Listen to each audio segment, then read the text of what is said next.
Hello, welcome to Brazen Exchange. I'm your host, Vanessa MID. Stay tuned.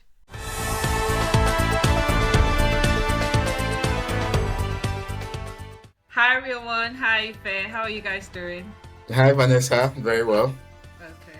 Thank you. This is the first ever episode on Brazen Yeah. Exchange. So, yeah, you guys, thank you so much. Let's get to know you. Okay. Thank you, Vanessa, for having me. My name is Rilwan Abu, and I work as an associate for policy programs at Faith Foundation in Lagos. And I'm excited to be here today, and I do hope that the conversations we have, would shed more insights as to what the Nigerian youth is currently facing and prefer solutions to the way forward. Hi Thank you. everyone. Hi Faye, please introduce yourself. Okay, my name is Ife. I am a communications manager for a couple of brands, a couple of individuals. I'm also a writer. I love to write. Um, and I like to experience new things, learn as I go. So Okay, thank you that's so just it. much, Ife. I really appreciate you guys for coming. Like I said, this is the first of our episode, and for today's topic, we're discussing Nigerian youth on the current state of the country. Now, let's get to you, real one. What's your opinion on that? Hmm. Well, that's a dicey one, I would say, Vanessa. But living in Nigeria and experiencing the current economic situations and all of that, I would say it's not been easy for me personally because one, you may try to say you want to stay afloat and have that hope, which is one of the things I think propels the Nigerian youth. We always have that hope that things will get better and all of that. But I would admit to you that it has not been easy. Yeah, personally, it's not been easy. And for people around me also, because you'd also realize that it's not just about you, but then you may be fine, you may have the cushions to try to stay afloat and be fine. But then the people around you, your family, your close circle, how is it like for them? How are they feeling the brunt of the current economic situation? So yeah, I would see that in a way it gets to everyone, no matter how well you try to position yourself not to feel the effects of it too much. So I would say overall, we are not doing so great. Yeah. Thank you, real one. To you, Ife, what is your opinion on the current state of the economy? Well, I would say it has not been easy as well because I agree with what everyone said. Um, what we would have been able to achieve 3 or 4, 5 years ago, it's very difficult to achieve it now with the state of the economy. It has not been, it's, and some, even the rich are complaining. The rich are complaining. So if the rich are complaining, what do you want the masses to say? If the rich are also complaining about the way things are. So it has not been great. I'm not going to lie to you. Even for me, business has not been good. Because if people say, oh, if I need your help on this project, for last year, I know that, oh, I was getting money every month from certain projects that I do for people. But this year, it has been very tough for brands, for even for people to pay salaries as well. So it's affecting everybody all round. The rich, the middle class, even the middle class self, nothing is called middle class. It's either you are very, very rich or you are very, very poor. So it's affecting everybody. So I would say on a scale of 1 to 10, I would say it's a zero or even -1 if you're going to quantify like that. -1. Thank you, Ife. Yeah. Thank you. Okay, so we've talked about the economy. What about like the general state of Nigeria? Because things are getting hot. Things are is becoming more serious as the day goes by. Like very, very hot. You keep Very hot. experiencing Yeah. certain things. Policies are harsh. We're looking at our reputation on the international space, looking at our currency. What do you think of the state of Nigeria? Okay, yeah. Thank you, Vanessa. And I was just chuckling here and saying that maybe Ife is a bit harsh on Nigeria, but then it's the reality, right? It's the reality, and I agree with her when she made that point of either you are very poor or you're at the other end, and there's no in between now. You can't. I don't think you would find an average or a middle class Nigerian at the moment. Yeah, but then it's the sad reality of things. So I would start off with the general more like the general outlook of the country vis-a-vis security, and yeah. So first off, we currently know that the country is not doing well in terms of inflation, the rise in inflation rate. We currently have the headline inflation at 34 point something, I think. Yeah, and then food inflation is just so high, 40.9, I think, or thereabout. That's as at June. That's really, really high. When you have countries recording, a downward number, having like people, although I would say the UK is big, but then you would see that people are experiencing low inflation. But then it's different for us here. Why?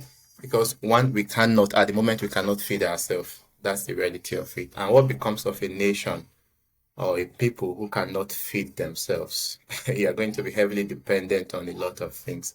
Just like currently, we are now looking at, importing rice, rice paddy, wheat, you know, beans and other staples to the country, and then the government is saying, okay, we are going to, take out levies, tax, duties, and all of that, so that people can import all of these things to support, to help cushion the food insecurity challenges we are experiencing at the moment. But then you look at it that it's not a sustainable approach to what we are currently dealing with. We understand that government makes short-term plans and long-term plans. And then when you have dire situations, you need to put up, very crucial measures to help, cushion all of that. And I think like this new policy of removing levies, duties, and all of that, so they can import these things to support us. It's a temporary measure, but then what is the long-term plan we have? We can't continue to depend on other people to feed us. That's the basic. The primary function of every government, first off, is welfare of the citizen and security. But how do we now describe those two things now? We currently have inflation at 40.8 or 9%, and then there's insecurity everywhere. Farmers cannot go to the farm. If they can't go, okay, now most of what we eat in Nigeria, we consume in Nigeria, they come from the north. These people now cannot go to the farm. They can't cultivate their lands. You see videos on the internet, you see how herders go to the farm and destroy farmlands. Mostly these are even smallholder farmers. If you destroy these farmlands with inputs, which it was difficult for them to get in the first place to cultivate, this is what they are going to depend on to feed themselves first off, and even feed those that are, depending on them. And when they have anything, left, they can take to the market and sell to be able to buy other things that they do not produce. But now they can't even do that because other people have taken over the farms. And what is the government doing about it? I think they're not doing enough in that regard, I must say. Although we are seeing development now, having the new creation of the new Ministry of Livestock Development and all of that. Hopefully, they'll come up with policies and initiatives that would allow our farmers return to the farm and be able to cultivate what will feed Nigeria, because we cannot continue on this trajectory. It will not help us. And again, looking at the angle of our reputation outside Nigeria, I would say one thing I know works for Nigeria outside here mostly is our individual achievements. Yes, we have brilliant Nigerians, individuals doing a whole lot of things outside, be it in the creative industry, in sports, entertainment, and all of that. And most of these glories that return to the country are from individuals doing their stuff. So I would say that generally that outlook is good, but then again, how are we positioning ourselves? First off, within the African continent to even truly claim that African giant, because right now, if you ask me, I would say it's just on paper. Yeah, that may be harsh, but then it's simply on paper at the moment because talk of electricity, it's a major problem. I don't have light at the moment. You don't have, Vanessa. I don't know if Ifeoluwa has light at our end, but then it's a major thing. It's a major factor affecting businesses. Businesses are closing down, the hike in electricity tariff, different policies stifling a whole lot of businesses. If I tell you the number of businesses that have closed down, I may not have the exact numbers, but a lot of businesses have closed down as a result of not being able to catch up with things. They are unable to manufacture, they are unable to produce and even distribute their goods across the country. So overall, I would say it's not looking so good. And yeah, even I am a very optimistic person, but I think these days it gets to someone really that you don't even know what to be hopeful on and how to even look out, what to even look out for anymore. You just leave and say, okay, anything that comes, well, we're here, we're still here, whatever comes, we push and take it a day at a time. So I'll just pause for now and then hear from Thank Ifeoluwa. you, Lord. It's good that you mentioned that livestock development ministry because first I read a comment that said livestock is different from agriculture. What are you two?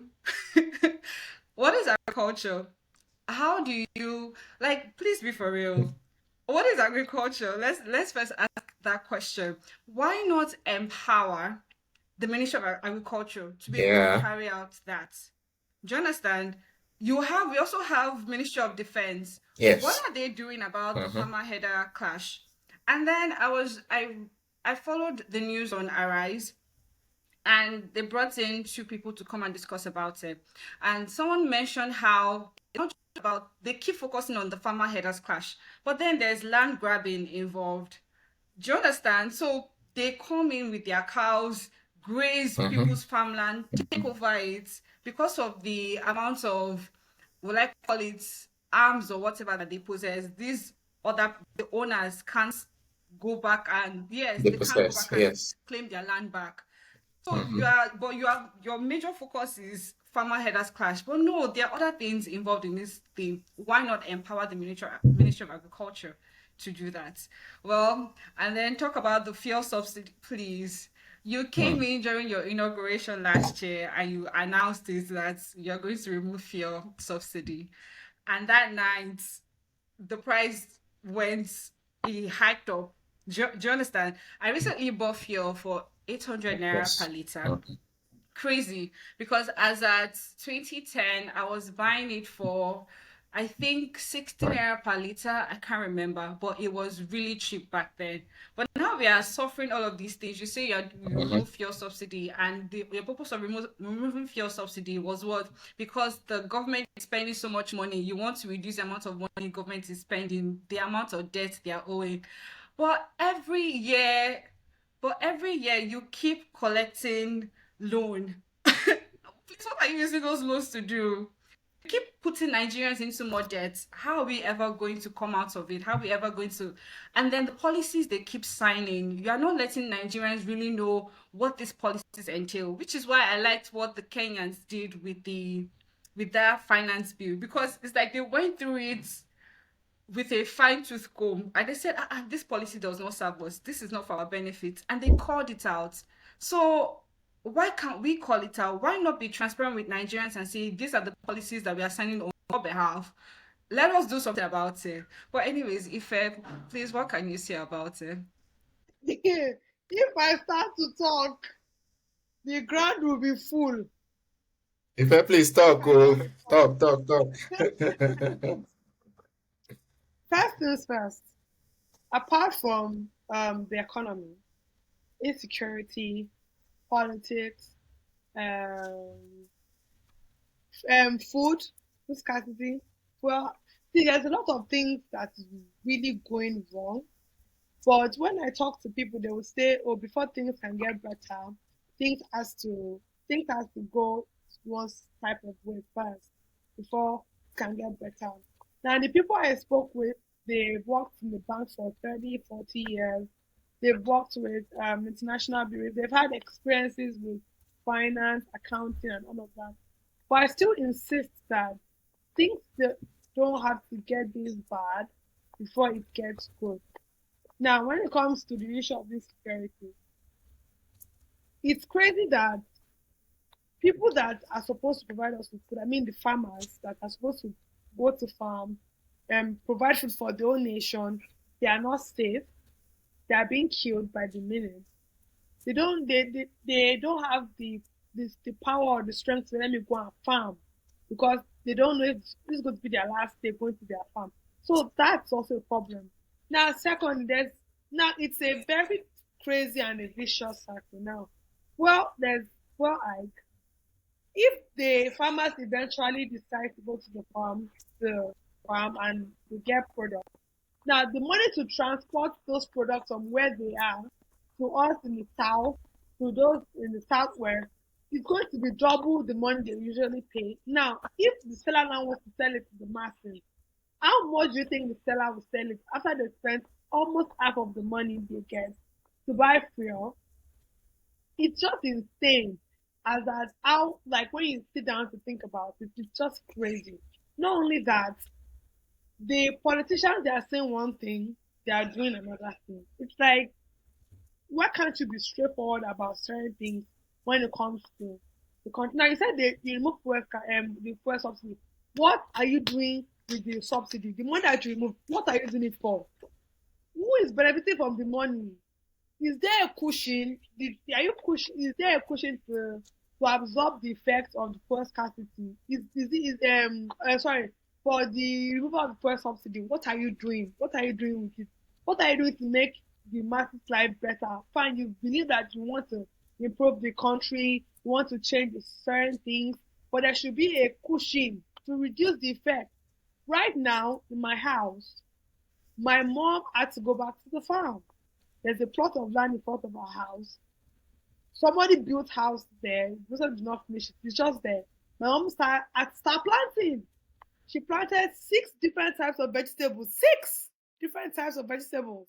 She started planting okra. She planted okra. She planted ewedu, corn, yam, sweet potato, cassava.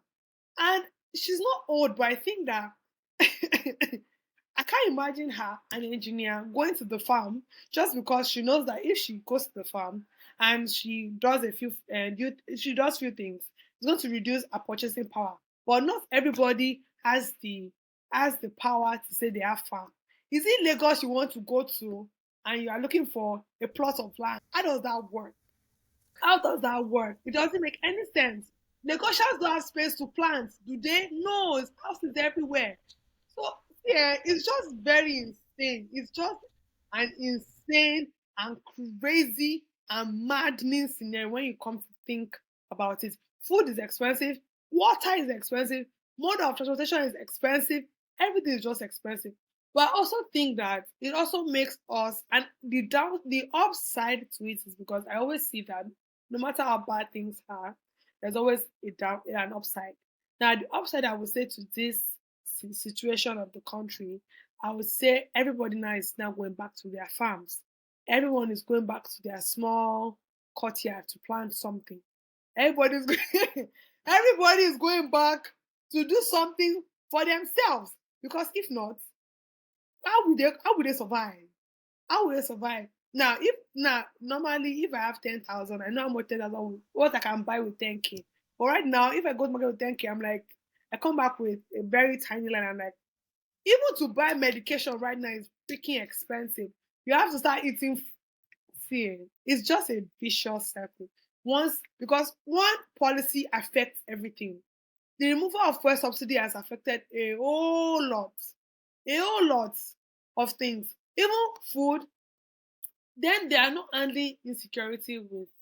I think they I think they are not being humane to think of the lives of people because we know that these farmers they are planting, they are going to the farm for us like Nigerians, and their life is in danger. They are not doing anything to protect them. We have the best of everything. We have good food. We have our land is blessed. We don't experience flood except in Lagos. but we don't experience flood, we don't experience hurricanes. We can plant and it will be fruitful. So why are they not trying to do everything to protect the farmers? And I also think that if they are able to protect the farmers, half of the problems of this country will be solved. Half of it will be solved. So it's just a very sad, it's sad, it's just really sad. But no matter what we do, it also boils down to who are the people we elected, who are the people we put in power to protect us, to provide for us. The little we can do as a nation, as individuals, we are doing it. But what are they supposed to do for us? So that's all I have to say.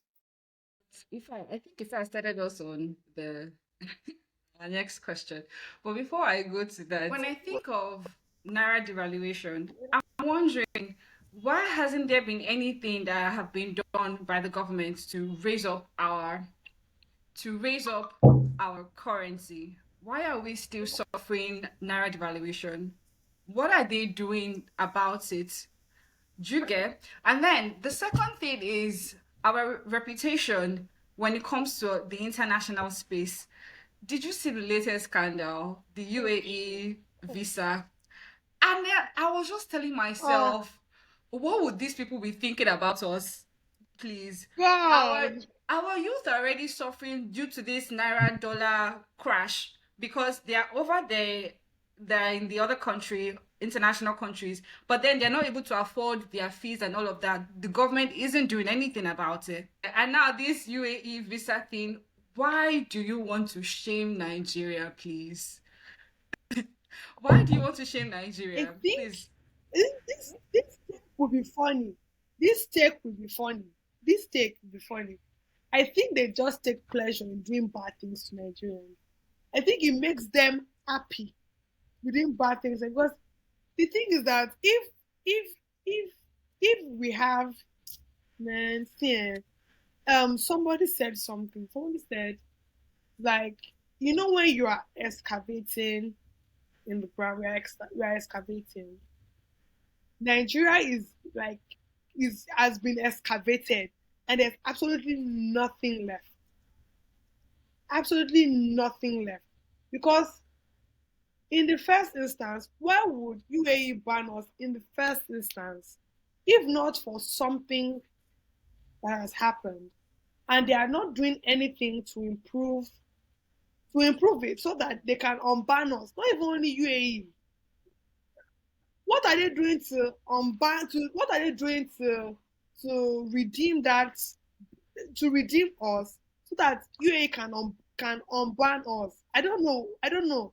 The only people doing exploit are Nigerians in the diaspora. Let me tell you, even if a Nigerian in Nigeria is doing exploit, it will not get the same. It will not spotlight will not be on that good deed or that excellent deed of that person because the person is in Nigeria. As a Nigerian living in Nigeria, if I have any opportunity to travel,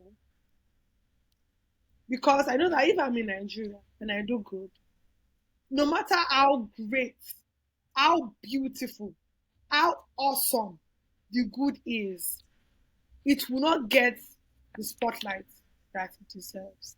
Everybody knows this. It's like normal. It's normal for us. It's normal.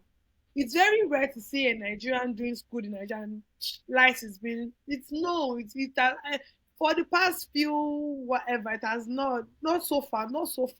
But those are brought okay, recently there's a Nigerian in Canada that a street was named after him. A Nigerian in Canada, not a Nigerian in Nigeria. Oh. We can see that. And see, I don't want to be sad because I can be very emotional because of the way it's just really sad. It's sad that our government are just sitting down. They're not doing anything.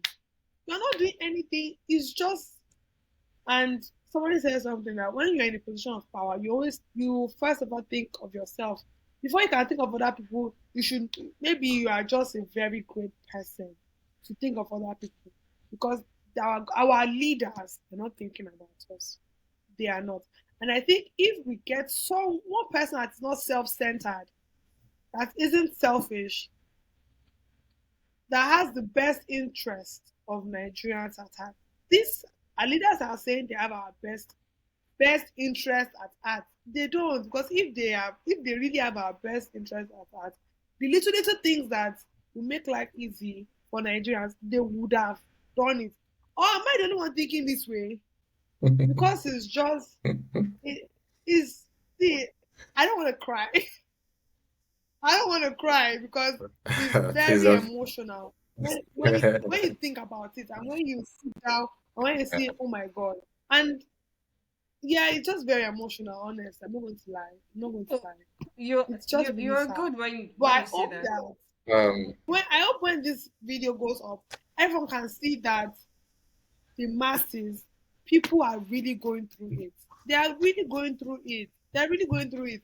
And they're not doing anything. If you say you are doing something to better a situation, there should be signs. There is no sign. Everything's getting worse. You see a dollar to a naira is 2,000 naira, a pound to naira right now is 2,000 naira plus. Like 1,000 naira meji, 2,000 naira is $1. Let it make sense. And you are saying you are working hard. We're not seeing the workings. The workings does not match what you are saying. It's contradictory. Aren't you doing something about it? So see, I don't want to cry, please. I'm already emotional. I don't want to Okay, cry. very well, please. I don't want to cry. Really. yeah, I wanted to add to what Ife has said. It's you could tell that it's quite emotional for Ife, and it's really, really personal, which is the situation for many people out there, that the current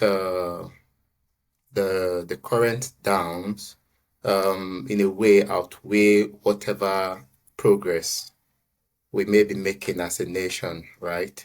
And when you have all of that, when you have the not so good part, outweighing the little good part, then people would really not feel the effect. And yeah, they would always complain, just like you have a fair now, stressing the point. But I wanted to also point that maybe in a way how I feel about it. I do feel that maybe just rehashing a first point around you doing things in Nigeria and maybe not getting the recognition, the spotlight, and all of that. I beg to differ a bit because I feel that in as much as we're having our challenges, our problems and all of that, I still know a lot of people in Nigeria that are doing stuff and getting credit, even living in Nigeria. Yeah. So it could be that maybe we are not too exposed to all of those people and stuff like that. But then we have people in the creative industry. If you remember, I started off in that regard, that a lot, our music is, everywhere, all over the continent, even in the world. Rema right now is big in Asia, in India especially. Like you go everywhere, you hear calm down in India and all of that. The last wedding that the billionaires, the Indian billionaires, I think the richest man in Asia, the child got married recently, and Rema got an invitation there alongside the likes of Justin Bieber, Rihanna, and co.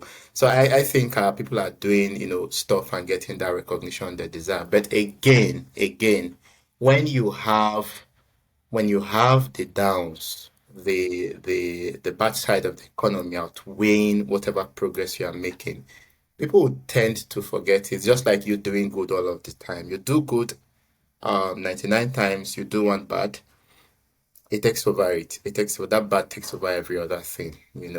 And I think it's how most of us are feeling about these things. And again, to also add, like we're talking about the issue with visa and all of that, the outlook of Nigeria out there on the international scale. I think again, I would say that one, we as a people, we do not take ourselves seriously.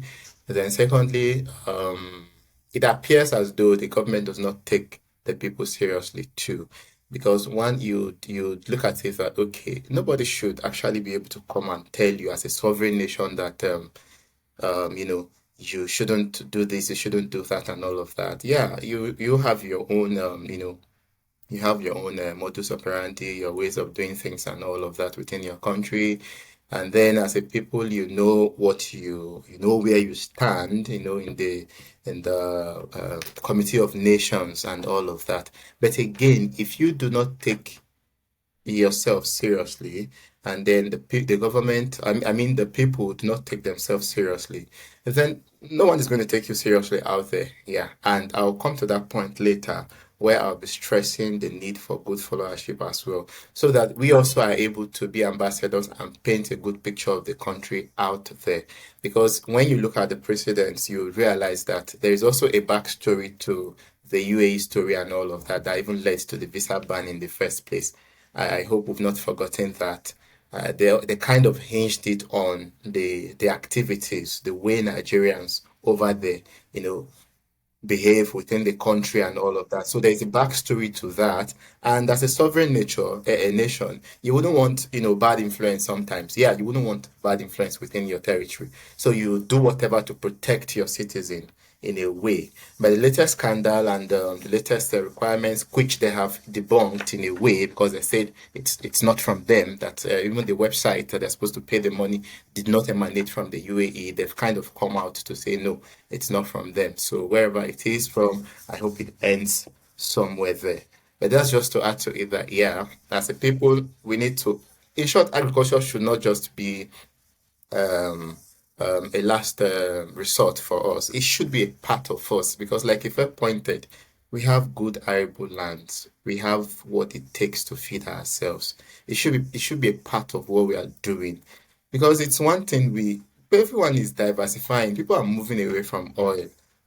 The Saudi Arabia, they have oil in abundance. They've used it to develop their economy to some extent. But right now, they are diversifying. They are moving into sports, moving into entertainment. What are we doing?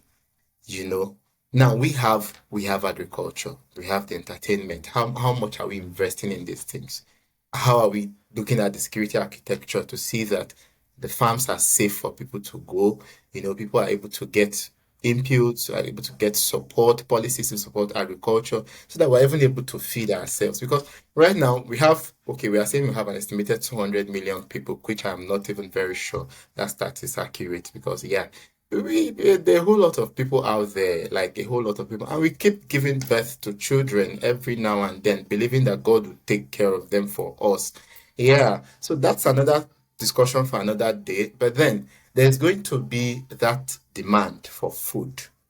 And then you have to find a way to be able to feed yourself. If you can't control your population, to know the number of, to, kind of have, okay, maybe this is the number of kids you should have, this is what you should have, then you should be able to make provisions to cater for the children that are, reeling out every now and then and all of that. Okay.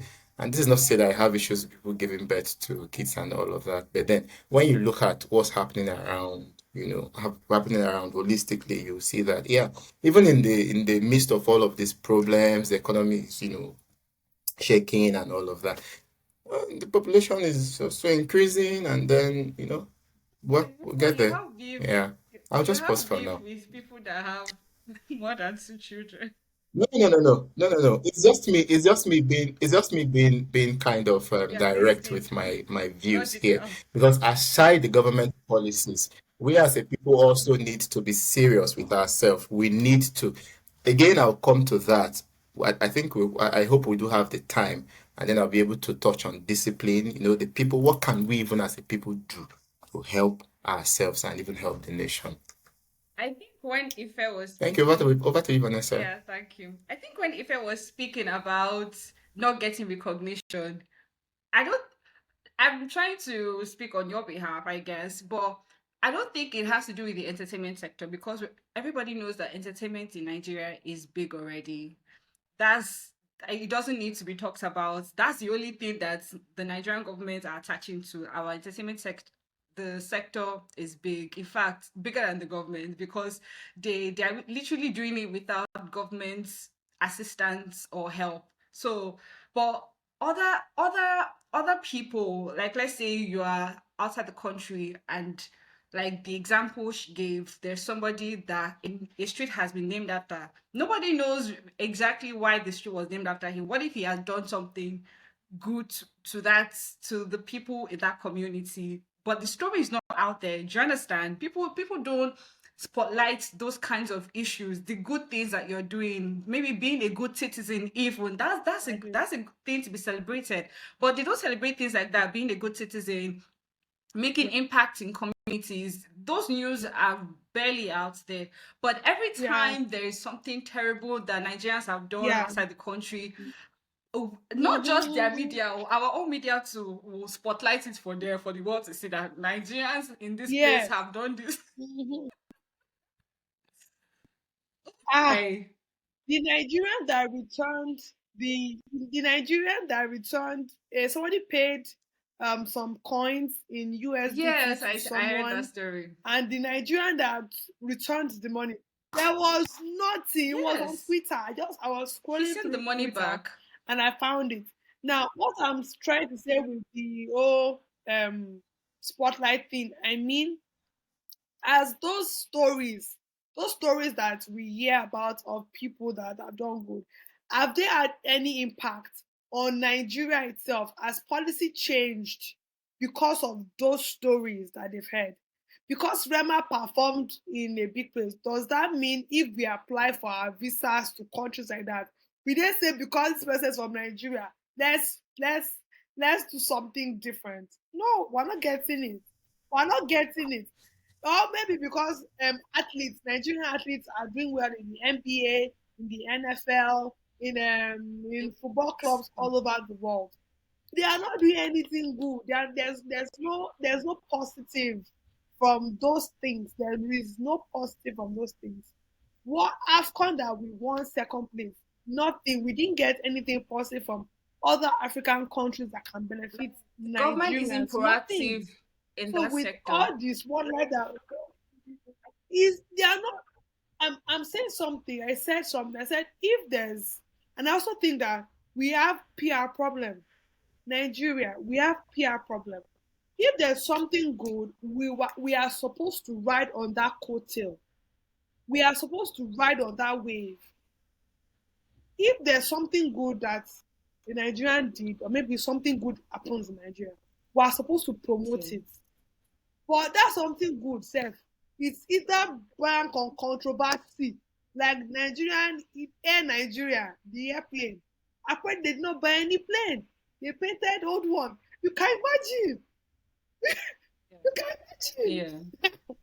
You can imagine. When something good is happening, they're supposed to ride on that coat. I think we have a PR problem in this country.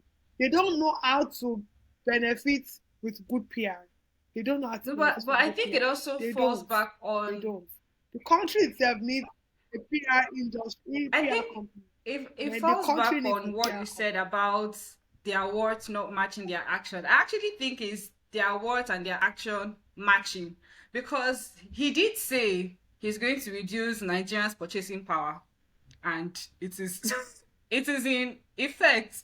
It is what, yes, he did say, I'm going to increase taxes. Everybody is going to It is pound. in effect. So many things, like, basically, that's the thing. When I said there was no manifesto for his campaign, there was no, people were just going on about tribalism. That's how you get. Now he's in power. You can't point at Mm-hmm. anything positive that has come out from his government in the past year. You can't point one positive thing No. that has done something to change Nigeria for positive, for, or rather put it in a better light, create a conducive environment, improve standards of living. He hasn't done that. Rather, we are the cost of living is increasing and people are suffering unnecessarily. But so let me go to real one now. How has this affected you or people around you? Has it affected you in any way? Oh yeah, thank you, Vanessa. And again, before I get to your question, I would also like to add that we are very positive people, and I would always keep saying it that from the previous administration before the current one, kind of, put us way back in terms of development. And we must not forget that the country was in a very bad state before the current government. And this is not me advocating for whatever, but it's something that is, the truth. Like it's a fact that whoever that was going to win the election, this last election, knew that they were going to get into serious work and it's not going to be easy. Some persons have argued, some have come out clear to say it that, the current state of the country is not something you can fix in 4 years, not even in 8 years, in the next coming 8 years. No way. Yeah, even the most popular candidate among the youth from the last election, even if he had come in. Again, let's not forget that the three major presidential candidates for the last election all said they were going to remove fuel subsidy. But then the approach, how they were going to go about it, they didn't mention it to us. Because again, pronouncements change things. When you make all of these macroeconomic policies, they would affect a whole lot of things, right? And yeah, we didn't know how they were going to, most of them didn't tell us how they were going to, execute the fuel subsidy stuff, and so that it wouldn't have much effect on the people. So yeah, let's not forget that in a way it will be very, very difficult. We have to fix something is not so easy. It's destroying that is so easy. So fixing would take time and it's a gradual thing. But again, we need to be constantly reminding the government that, yeah, this direction you're taking is not in the best interest of the people. And I will say here again that even though I do not mostly agree with most of the things done within this government, I think one of the good side of it so far for me is they kind of listen to the public. Yeah, we've had things, social media has kind of helped us in a way. When they put out stuff, they put out something, and then we would be like, oh, yeah, I'm going to give you an example. Like when cases came up of the issue with the Ministry of Humanitarian Affairs. It was just there like, okay, how is this going to be? How do we go about this? And people started talking about it on Twitter. They went out immediately, knew what got to them, and the media aide to the president, they came out, they went into action and suspended the minister at the time. And also when I think there was this new rate that came that when you make transfers and all of that, they were going to charge you for certain transfers and all of that. People stood up. We said, no, we don't want this. And the government had to put a pause to that and say, okay, no, no, no, we shouldn't implement this at the moment. This is something we lacked in the previous Because it administration. was going I to give that to them. affect We them. had the last president, he doesn't care. He doesn't care about anything. Yeah, I'm saying that boldly here because he was just there. Even when Nigeria needs him to talk, to speak up for the people, he won't say anything. But then when you have a government that, in a way, listens to the people, either through social media and all of that, then maybe you would say that, yeah, there is some kind of hope that things will get better. But again, it's not going to get better in the next 3, 4, 5 years. The country is currently in a mess. Let's just admit that. That's just it. And it will take time. We Even if keep I get in there saying now, you get in there now, it's going to take time. Yeah. no, but if we keep saying that Mm. it's not going to get better in 2, 3, You then know? nothing will ever be done. I actually think that let's not just look at the okay, we're looking at the big picture, but can we take small steps to get there?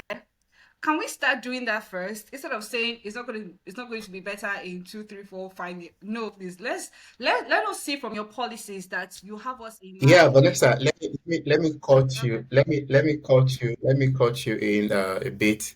Maybe I'm saying this because I'm kind of working in the policy space. Okay. So I'm following up with, things happening, policies put in place to support businesses, to, create enabling environment for businesses and all of that, right? But then again, you look at it that most of these things, it's the execution of some of this stuff, right? Right, because the moment you make the pronouncement, it's going to change a whole lot of things. But then, how do we go about it? And definitely, just something like taxes now. There are so many taxes that people are paying. Like the taxes are not harmonized. But then we now have a committee that is working on bringing that, on harmonizing tax, and they've promised that They're going to make it a single digit so that every businesses will not pay more than, I think more than not more than four taxes or thereabout. It won't be more than four, and it's going to be a single digit. You get that people would get to pay going forward because at the local government you're being taxed different things at the state level, at the federal level, a whole lot of things, and it's affecting businesses. They are shutting down, closing, and all of that. So yeah, I think in a way, in as much as we know a whole lot is wrong at the moment, yeah, I think we should also try to look out, what are some of these little steps that would, in a way, bring us closer to where we are going to. And it boils down to policy, like you said. Yeah, the policies are there. But when they come out, we definitely have to say, no, no, no, no, this is not going to be this is not. So we have to criticize. We have to, critically examine the policy. Is it in the best interest of the people? Again, we just saw that of local government autonomy recently.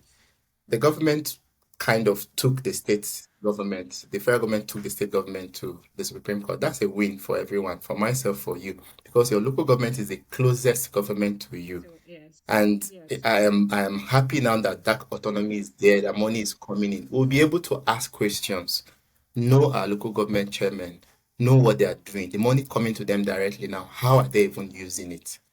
So you see that the citizen has a huge role to now. The people now have a huge role to play in that regard. So I think, yeah, let me just pause for now. Okay. Anyways, tell us Thank you, Vanessa. how Okay, this yeah, has Vanessa. affected you. Sorry, Yeah. did I miss the question around how, yeah, how it's affected me in a way? I would say for me it's well, I go to the market, I buy food stuff and all of that. Things have gone up exponentially high, crazy. Yeah. And just like you first said earlier, with your 10,000 naira, go to the market with 10,000 naira now, you can't buy anything much. Three tomatoes, four tomato pieces, they tell you it's 1,000 naira. That's a whole lot. So you can't even, and it's not like your salary has increased over the past 1 month, or whether you work on your own, you own a business and all of that. Business is not going as smooth for people because people cannot even go and eat food. There's no money to go and say you want to go and buy this. So your money is, the purchasing power is so reduced that whatever you now have now is not enough to do stuff. And then like I mentioned at the beginning, it's the emotional effect it has on people. I think that's the most part of it for me because thinking about how people are going to survive, how are people surviving? Okay, I may say it's just me and my household at the moment, but then you have households where they have, 8 to 10 people that they have to feed. I've gone to the market, I've seen people wanting to buy pepper, and they tell them you can't buy pepper for 200 naira. There's no paper for 200, 300 naira. It has to be as from 500 naira. And they turn back. You look at their faces, you see that sad look on their faces. And then you'll be like, oh, wow, okay, maybe I am able to afford this, and this person is not able to afford it. What's going to happen? They said a day will come that when the poor do not have anything to eat, they will end up eating the rich. And it's like we're leaning towards that. I'm sorry to say, yeah. And it's really that bad. The emotional aspect of it affects me. I wake up thinking about it every now and then. The people out there, how are they surviving? What's going to be the security situation? I buy food stuff now, I can't even display it publicly. I have to, look for nylon that will cover it so that the person standing on the road that has not eaten, you don't know what's going to happen, whether they're going to waylay you or whatever. So it's affecting one emotionally, and then the thought of it's just crazy, I must say. That's just it. Yeah. Mm. How about you, Ife? Thank you. What to you, Vanessa? Yeah, thank you. I would say things are expensive. Like Will once said, things are very expensive. What the money you can use to buy something 3 years ago, you can't use it to buy the same thing this year. Things have prices of products have skyrocketed. People are finding it very difficult to eat. Basic and basic food stuff like beans and gari, very expensive. Rice, yam. A tuber of yam is like probably like 4,000 naira. One tuber of yam. How? Something that's on normal day, maybe six tubers is like 2.5, 3K. It depends on how big it is. So things have not been smiling for people. You see tomatoes, you see pepper, even onions. A basket of tomatoes are calling 25,000, like wondering. uh, you see ridiculous things to and kids will go to school. They're going to be on holidays very soon. How are you planning on feeding them for the space of a month and a half that they'll be at home during the holidays? I know there are kids, they will need food. How do you expect them to survive? Biscuits, the little things are, it's just very expensive. Money coming in is not the money coming in is small compared to what you're spending. You're already at the end of the month when you take out your bills, you're already in a deficit. Won't you buy electricity? Won't you buy electricity? Won't you water? So it's just insane that standard of living is so high, and the things you are using money for, they are basic things you need on a day to day, like basic things. So it has not been easy for people around. I pity them, honestly. You see women when they go to the market. My mom went to the market a few weeks ago. A woman was begging to buy corn. That she was thinking that she should buy gari for the kids or corn. But if she buys gari, they might want to buy something to eat with the gari to drink. That she will buy boiled corn instead. That if they eat two boiled corns round, they will drink water and then they'll be filled up for lunch. It is just really sad. It's sad. People are finding it very difficult. So it has not been easy. I would say I've seen people around, I've seen them. It has not been easy. For me, it's just that my business is not booming. People will ask me, normally last year, people say, oh, come and do this for me, come and do that for me. And I will tell them I want to charge this. Nobody's nobody's saying it's too expensive. Can we reduce it? No. People paid what I requested for these services. Right now, you said you have to be considerate to say, "Ah, can this person afford this service he wants?" I have to be considerate about it, and at the same time, making me feel like I'm at a loss because I'm like, these businesses, they're not doing too well. I cannot charge them as much as I would like to. So it has not been easy. It's, yeah, like I said earlier, it's a circle. One act is affecting a lot of things. One policy is affecting a lot of things. It's just circle is just very vicious. And it also takes one policy that will change everything for the good. So that's all I have to say. That's all I have to Thank say. you, Ife. One of the things that I was making research and then I thought, okay, how can our government even help us? Has there ever been budget cuts or anything? Because I know that the Kenya president did some of that and also fired his cabinet and things like that. But have our government, let me start with real work because real one is championing. Don't mind me. But yeah, has there been, because I think I recently saw that he was even looking to borrow um I think trillions, he was looking to borrow a huge sum of money, and because of that they had Yeah, to it's trillion, and then they had something. to Yeah. increase the budget for 2024. Please, but you are aware that there is no money anywhere. So what are you using that money to do? Do you understand? There are all of these. Okay, look at the livestock development ministry. Who did they discuss with that they came up with livestock? Like, was that really needed? Was that necessary? Do you get? So if you say that they're liaising with the people, because democracy for the people, by the people, all of that. If they're actually doing that, these are things that we would have been made aware of, that they are planning this, but they just dropped it on us that we are bringing a livestock development. And I really hope that we have a voice to tell them that, okay, we don't need this, it's not necessary. Can you please empower Ministry of Agriculture? Can you cut down budgets and put it in the sectors that matter, like our health, our education? These are things that, our security, these are things that are important. But anyways, what do you think is, when it comes to how this economy has been, how people are faring, do you think that a protest is imminent? Let me add again, like I mentioned earlier, when I heard the question of the Ministry of Livestock Development, What struck me immediately was, okay, but we already have a Ministry of Agriculture and Rural Development. Why not integrate that there and make it they can come up with their policies right from the Prime Minister of Agriculture and, be able to do their stuff. Because again, we are all saying that the government is bogus. The cost of running is too much. And we shouldn't be having that now that people are suffering, that people cannot afford basic meals, not to even talk of healthcare and all of that.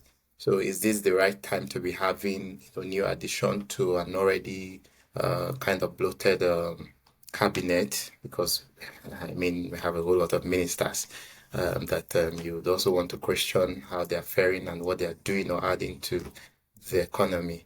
But again, I feel that should have been properly planned. But then I'm looking at your question around, okay, maybe why are they not involving the people? It's a democracy and all of that. Yeah, I think again one of the things is the indirect what's it called, representative aspect of democracy. So the people that ought to do this on our behalf are the people we have in the National Assembly because they are representatives, they are faces, they are voices over there. They are the ones, all of these things, pass through them. You get pass through them and they're able to speak on our behalf as our representative. So we may not have a direct say. It's usually when it comes out that we now tend to react to it. And then when we react and it's all over, then they would want to make adjustments to it. And again, I feel well, this thing of when they say when you push someone too tight or too close to the wall, what they tend to do back naturally is to push back, right? They do that, they push back. And I'm not saying, I'm not looking at it that, okay, maybe there's going to be a protest anytime soon or this or that. The one thing I do believe deep down is, yeah, something is going to happen actually. Something will happen. But how it's going to happen, I don't know. That would kind of bring, that change that we want as a nation, that country. Something is going to happen. And I've always hold this position that it's going to happen by mistake in a way. Some kind of organic stuff is going to happen by mistake. Because if you talk of protest now, the moment you mention a protest, the government is coming for you. They're clamping down on protesters. And we're seeing it. We saw it recently in Kenya. We saw a lot of people lost their lives. Even though, yeah, they got results because the finance bill, you know, was cancelled, the government threw rejected it it. away. They dissolved the cabinet, and cut down some things and a whole lot of that. But then, how many people are willing to sacrifice their lives for that? You're already struggling with what to eat and all of that, which is even enough motivation for you to leave your home and go out and say, no, no, no, no, this is too much, we can't take it, right? But again, I don't think it would even give us the results we need. With this protest, yes, like we had the NSAS, right? It was one of the greatest things I've experienced growing up in Nigeria. And it was just organic, a lot of people subscribed to it. But then we saw how it all ended Can you hear for me? us. It was just thwarted and yeah. Okay. What I believe is something is going to actually happen that's going to upset things, that's going to upset things. But is it going to be in the form of a protest, a revolution? I am not certain, but I do know that something will happen organically and it's going to happen by mistake and it will really upset things. Maybe set us back on track again. Yeah. So, thank you, Owen. Hi, Fair. Hello, hello, hello. On Okay. the protest, on the protest, I don't think Nigerians have the bandwidth or the strength to go through the protest anytime soon. The reason being, during NSAS, we saw there was protests, the whole country was upside down. There was nothing positive from the protests. There was no positive outcome. So the NSAS was the biggest protest ever in Africa. It was on CNN, it was on BBC, it was on CNBC Africa, it was everywhere. It was worldwide. It was viewed. It was filmed. It was everywhere. And at the end of the protest, what We still happened? have SARS in form of Nothing. SWAT. And people's lives were just wasted. Young people's life, people died, and there was nothing.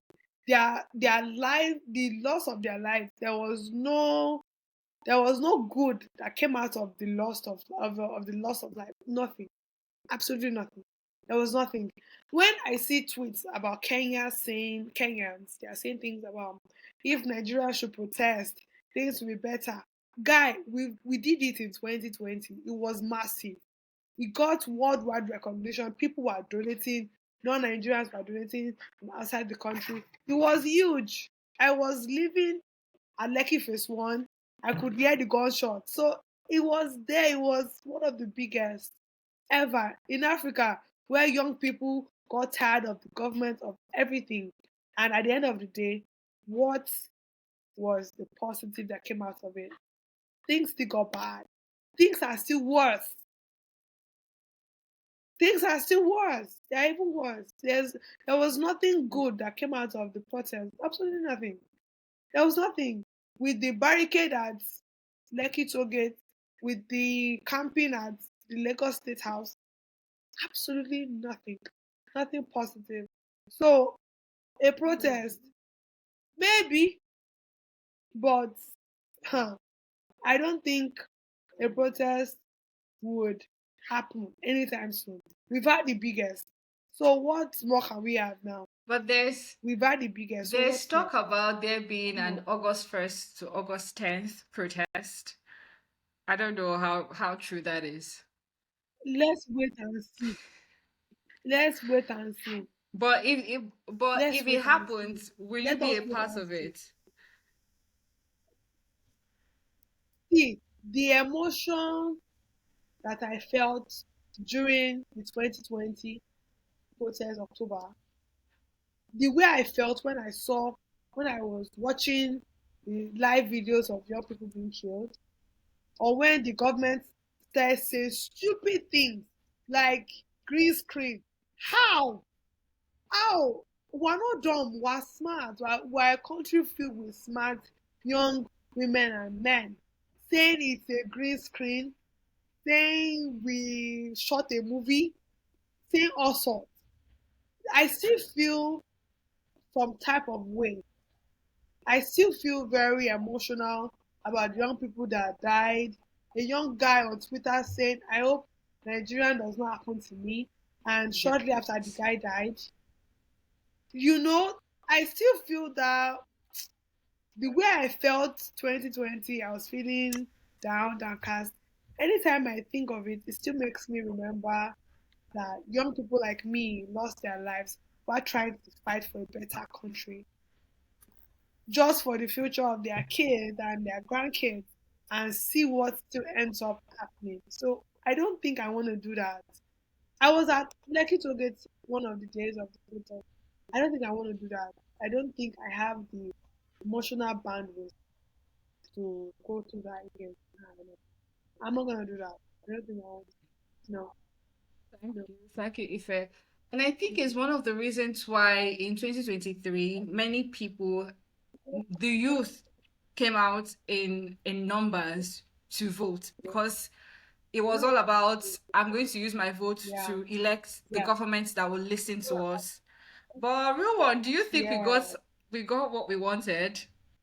No, Yeah, again, I was going to add to it that I think one of the good things that came out of that NSAS protest was the the build up to the 2023 election because we were all agitated.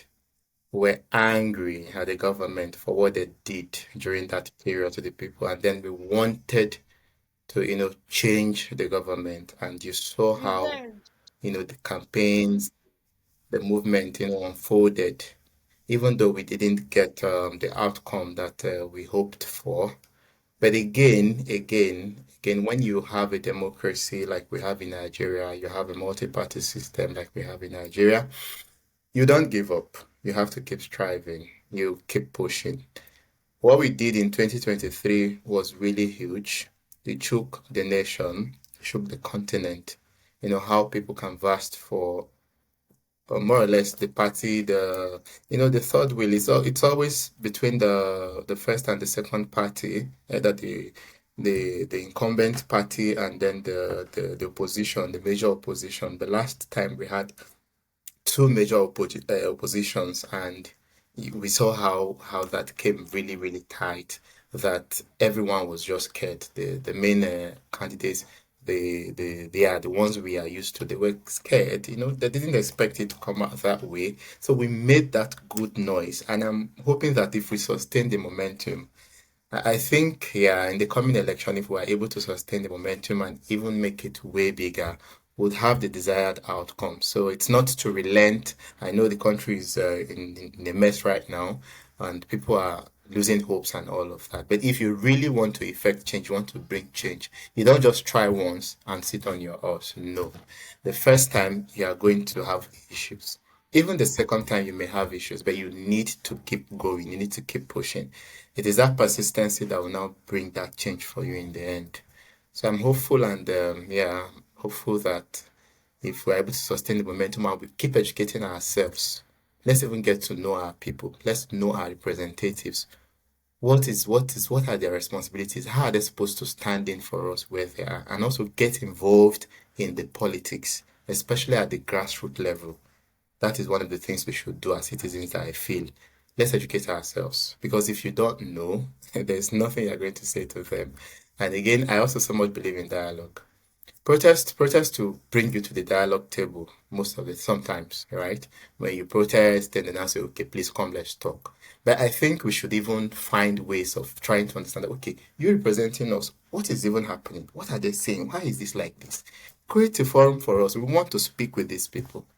I'm sure they would grant the audience. They listen. That's one of the things. And when you keep pushing, they will listen, right? Because when it gets to protest, then it's already out of hand. And then the next thing, yeah, now have to say, okay, who's going to sit down? Are you willing to come to the table? Let's have a discussion and all of that. So I believe some of these things can be, achieved even through dialogue in the first place.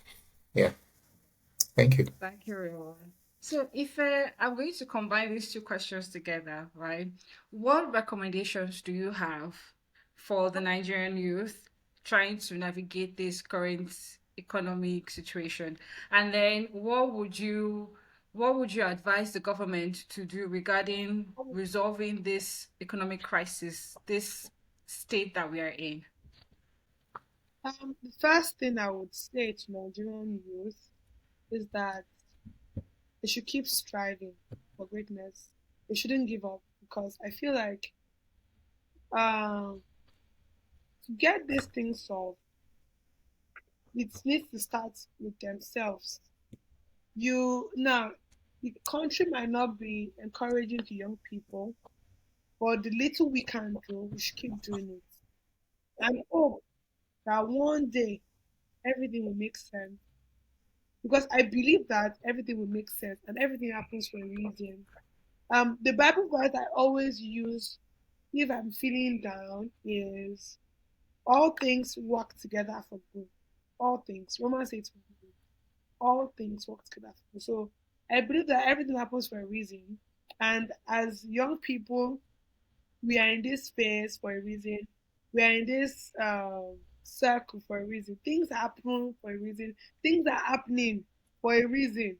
So we just keep striving, doing what we can do every day, doing the best at what we can do every day, doing the best at what we do. So every day we should give it our best and hope that things will work out. So if you have opportunities that this will be good for you, take the opportunity. If it's networking, take the opportunity of networking. Take it because you don't know which is which. And I know that there's something I always know. With the way the country is bad as we are claiming it is, some people are still making it. Some people are still flourishing. So I believe that no matter how bad it is, we can still make it. We can still flourish. At least we are all here, doing one thing or the other. So I also believe that things will turn out Wait, well. Okay, Just don't before give you, up. Because if you give up, sorry, before you continue, I think you know, so missing the question now is, how are you surviving this economy? I think that's a great way to end it. me. Uh, how I am surviving personally.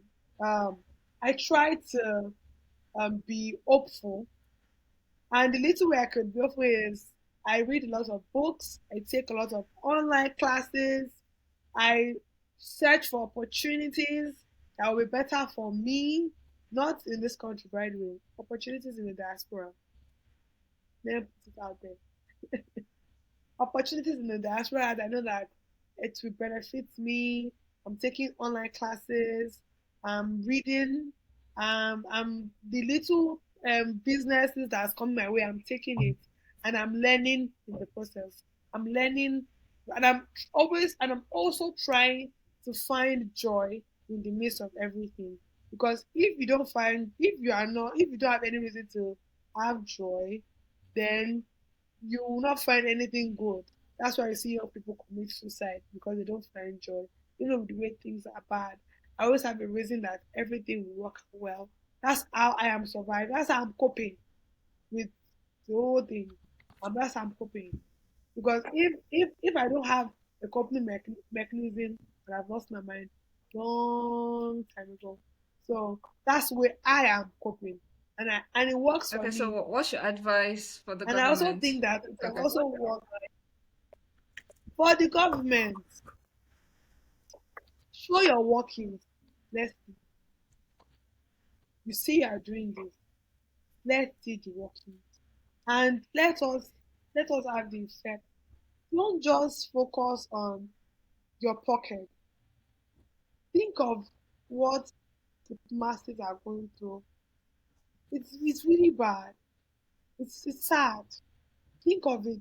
So if you are doing this policy, if you are creating this policy to elevate, to reduce the effect of whatever you are doing, let it reach everybody. I know that it might not be able to reach everybody, but let it reach 90% of the people that need it. Don't just take the money or take everything to yourself. Think of other people. So set up policies that would reduce the effects of the other policies you are setting up. Let there be a balance here. If you are removing subsidy, if you've removed subsidy, let some of the money that you've removed, or let some money, create a fund, borrow money for the fund, create a loan, give people grants, let them eat, let them be able to work. Please, please. That's the advice I would give to policymakers, Thank honestly. you. Okay. Over to you, real one. Oh yeah, thank you. And yeah, I think Fair has given good tips to the government there. They should think about the people more than they think about themselves because yeah, you being a leader, you have to put your people first off, and it's why you're there, even though it may not appear so in our case. Yeah, so first off, let me say, for the government, I think the government needs to find a way to bring our agriculture to life. Yeah, it's something we cannot run away from. We need to be able to feed ourselves. We need to be able to produce what we eat within the country here. When we now have sufficient to feed ourselves, to feed the nation, we can't take to other people. We can then export, take them out, develop our foreign, uh, reserve and all of that. And then that way we're able to strengthen the naira. If you don't produce to take out, there's no way you're going to strengthen your currency. It's going to be difficult because you'd end up relying on the things you import into the country. And for you to bring things into the country, you need foreign currency. So if you're heavily dependent on foreign currency, then your own naira is going to become useless, like we're experiencing currently. So there is a need for us to fall back on production and agriculture. The government should create an enabling environment for farmers to return to the farm. They should support them with schemes, farmer schemes, different developments that would enable them to have enough inputs. And most importantly, security. Let there be security so that these farmers can go to the farm at any time and go about their normal businesses and will be able to have food. And then they should be um, again, they should invest in infrastructure development so that when we now have the agricultural system working, the farmers are able to transport the farm produce to meet the people that need them, the citizen. So they are able to, because one of the challenges we are again having is how do farmers get to move all of these things from the farms? We experienced it then when the fuel subsidy was removed. Farmers said they couldn't move their farm produce, most of the perishable farm produce, they couldn't transport them from the farms to the markets. It was really, really difficult. And as such, because we also have, we are unable to process most of these things into different forms, most of the perishable goods could not make it to the market in good shape.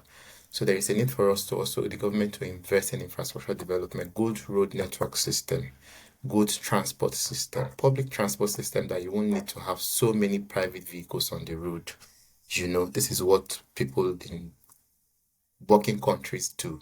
You don't need to go out with your vehicle all of the time because you have a working public transport system to support you, and then it is very, very cheap for people to afford. Again, there should be an enabling environment for businesses, for young people, for entrepreneurs to go about their businesses.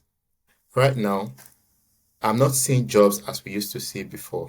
Growing up, then at the university, I used to see, okay, there's an open, there's a recruitment as also agencies also, MDAs put out their recruitment in the open, Nigerians apply, they go for interviews, you hear they've selected also number of people, they publish the list. But I've not seen that in over how many years? It's getting to how many years? I can't remember the last time. I think since that immigration recruitment under the administration of Goodluck Jonathan, that they say some people died and all of that. I've not really heard any open recruitment out there. So in a nutshell, there are no open jobs that you can easily apply to. Either you know someone that's giving you the information, within the organization, and then you get to apply. So there are no jobs, right? So the government needs to create jobs for people. It's a primary responsibility so that these people, when they have a job, they are meaningfully engaged. They can pay taxes that we can now use to develop, the nation.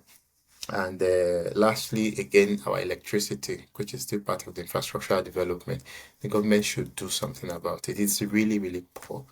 The megawatts of electricity we are generating currently it's child's play. It can't take us anywhere. A whole lot is dependent on electricity. If there's electricity, people are able to innovate. People are able to be, very, very creative and come Yeah, up with stuff. creative. They'll be able to do their businesses. You don't have to be worrying about, okay, how are you going to do this? Is it that, okay, how do you, have light to produce? How do you go about? So with constant electricity, or not even constant, because let's just even start from somewhere, with good amount of electricity supply within the country, I think a whole lot would go. People will be able to do businesses seamlessly, and because the cost of getting diesel now and all of that is just too crazy. It's too much, right? So that's what I think the government can do in a way to help also support the agricultural system, improve the security architecture so that farmers are able to go to farm, people go about their businesses, and then create jobs, and this is something you do by enabling that. You are creating a good enabling environment for people to do businesses because when they do businesses, they also in turn can employ other people to work for them. Currently, the MSME sector, the micro, small, medium enterprise sector, contributes, I think, close to 50% to the nation's GDP. That is huge. Most of the jobs created worldwide are from small businesses, from MSMEs. They create more jobs Most of than the them are government informal all over the structure. world. Yeah, so you need to create the enabling environment for them to be able to grow and thrive. That way, they're able to scale their businesses and create employment for the unemployed population. And then lastly, for the youth, for the people, I would say first off, you try as much as you can not to allow it get to you. It doesn't affect your mental health. Take care of your health. Yeah, first off, because you need to be healthy for you to even be able to complain and even be able to fit into a job sector to be able to work when there is an employment for you. So you need to, for the fact that things are bad does not mean you should not take care of your health. There are a lot of things you can do, yeah, to at least help improve your health, and that's by thinking right, engaging yourself in meaningful conversations, reading books, you know, having good chat with family, meditating. If you're a religious person, go to the church, go to the mosque, help yourself. Again, I must add here that we really need to help ourselves. We need to save ourselves. Nobody's coming to come save us from anywhere. Yeah. And I must be harsh here again that honestly, prayer and fasting is not going to save us. We need to be really, really, really proactive. We need to be proactive. We need to learn skills. The youth, we need to learn skills. There are so many skills you can learn now with the advent of technology, the internet.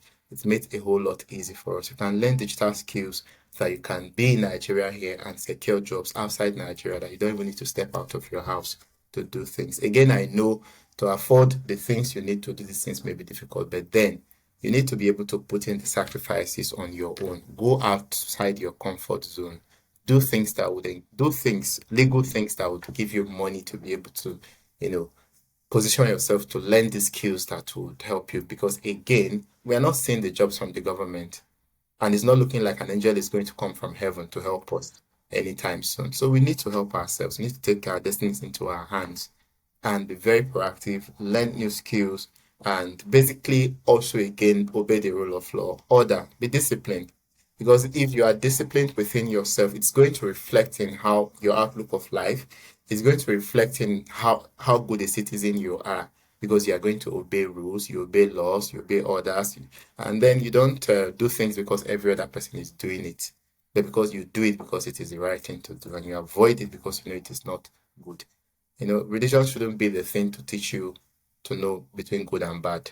It's something that is inherent. So if humanity cannot tell you what is to know what is wrong or what is bad, then what you need is not it's not religion actually. Yeah, you need that mindset. So discipline again is one thing that has helped most nations to grow. Like we were saying the other time, are you the type that we're talking about the flooding situation in Lagos? Do you drink from a bottle and fling it through the bus window? Do you eat your gala and throw it on the floor? Do you chew gum and paste it somewhere there? Do you just come out and pee and wee openly in the public? Do you spit anyhow on the road? Do you encourage people? Yes, some people sometimes say, if we don't drop this debt, how will the sanitation people get job to do? No, that's a very poor mindset.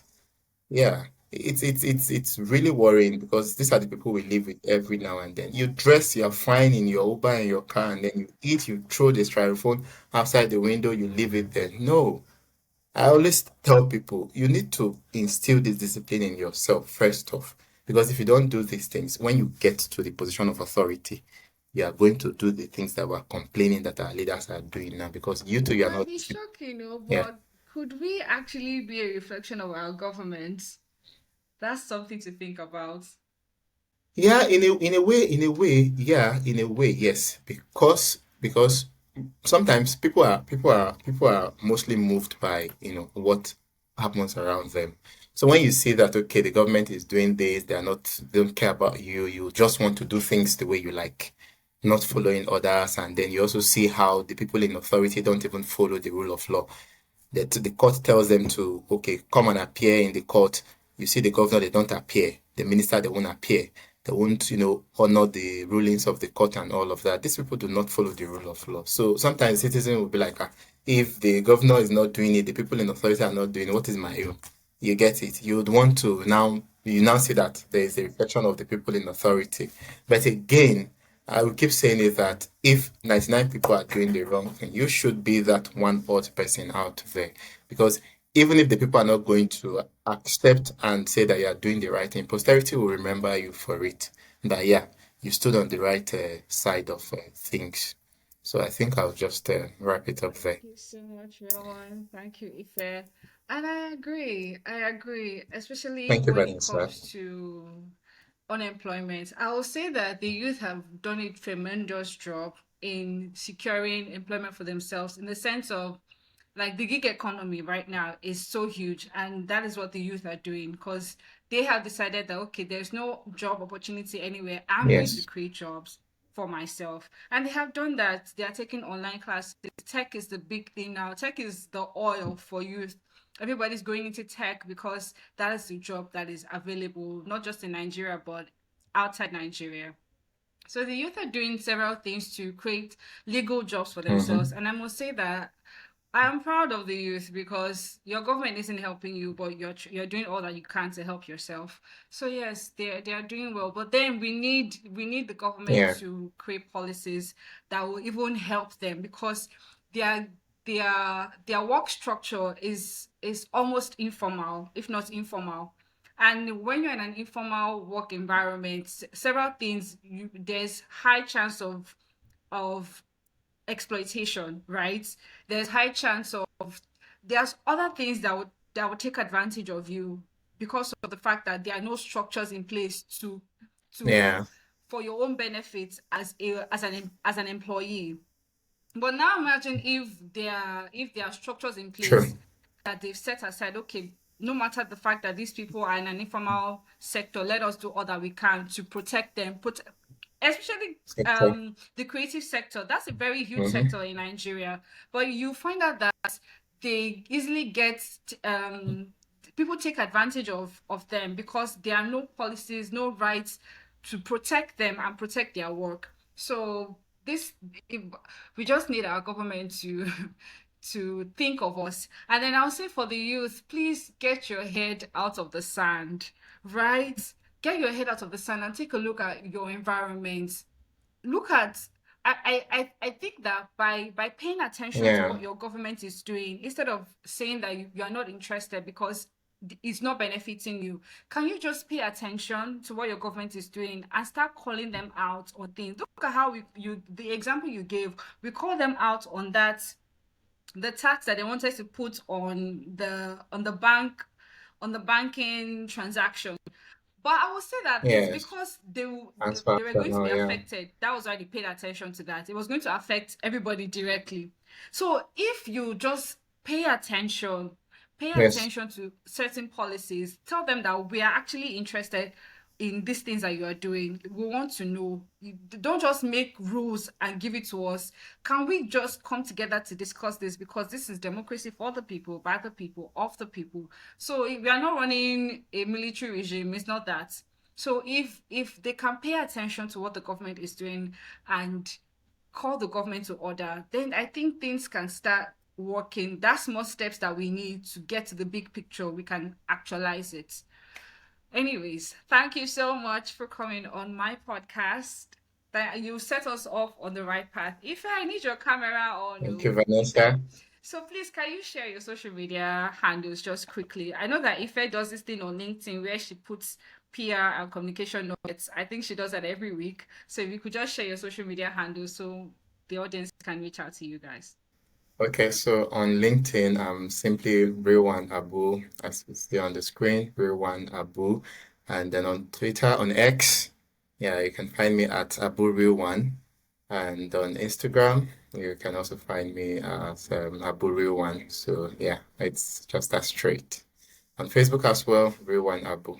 So on LinkedIn, if you're in Colin, um, on Twitter, on X, sorry, X, if you're O, what's it like? Ifeoluwa O, on Instagram as well, Ifeoluwa_O. So that's Yes. Super. Thank you all. And I'm available on LinkedIn. And also, you can send me an email at vanessawritings@gmail.com. That's VANEWSAWRITINGS@gmail.com. I'm your host, Vanessa Emadi, and I've had the lovely company of Real One Abu and Ifeoluwa Yimika Olani. Until next time, goodbye.